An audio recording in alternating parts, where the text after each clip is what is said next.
We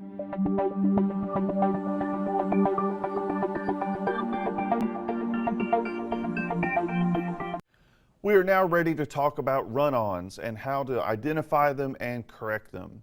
When we have two complete thoughts that run together without adequate punctuation to mark the breaks between the thoughts, we have a run-on. We're going to take a look at two forms of run-ons. The first are called fused sentences, and the next are called comma splices. Let's take a look at an example of each of these. Here's an example of a fused sentence. My grades are very good this semester. My social life rates only a C. Do you see where the natural break should occur? Yeah, after semester, there should be some kind of punctuation there to break up those two complete thoughts, but there's no punctuation. It just runs together, it's fused. So that's a fused sentence. The next example, my grades are very good this semester, comma, my social life rates only a C. Well, as we reviewed in the previous video, a comma is a weak punctuation. A comma is not strong enough to hold together two complete thoughts and make them into one sentence. It needs help. And when we do have just a comma joining together two complete thoughts, that's called a comma splice, which is a form of run-on. Now, let's look at some ways to correct run-ons.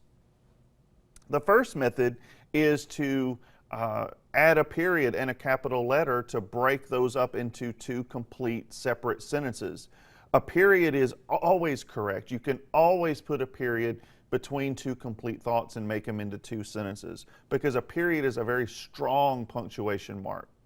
My grades are very good this semester, period. My social life rates only a C, period. Now we have two complete sentences correctly punctuated. The second method, we're going to correct this by adding a comma and a joining word. Now we just said that a comma splice happens when we have just a comma between two complete thoughts. But if we add a joining word with that comma, we can connect those thoughts. Joining words include and, but, or, nor, so, and yet. And, but, and or are the three most common. See the example here on the screen. My grades are very good this semester, comma, but my social life rates only a C. That is a good complete sentence. We've corrected the run-on. Method 3, you can use a semicolon to connect two complete thoughts as long as they're related. Now, these two ideas are related.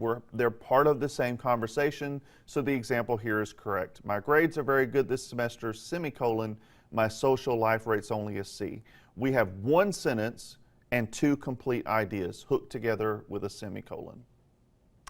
The fourth and final one, subordination. Now, if you've been going through these modules in order, you may remember from step 4 in the writing process when we talked about methods for adding variety to our sentences so that we don't become monotonous. We talked about subordination. Well, this is the same exact thing. We're just looking at it again.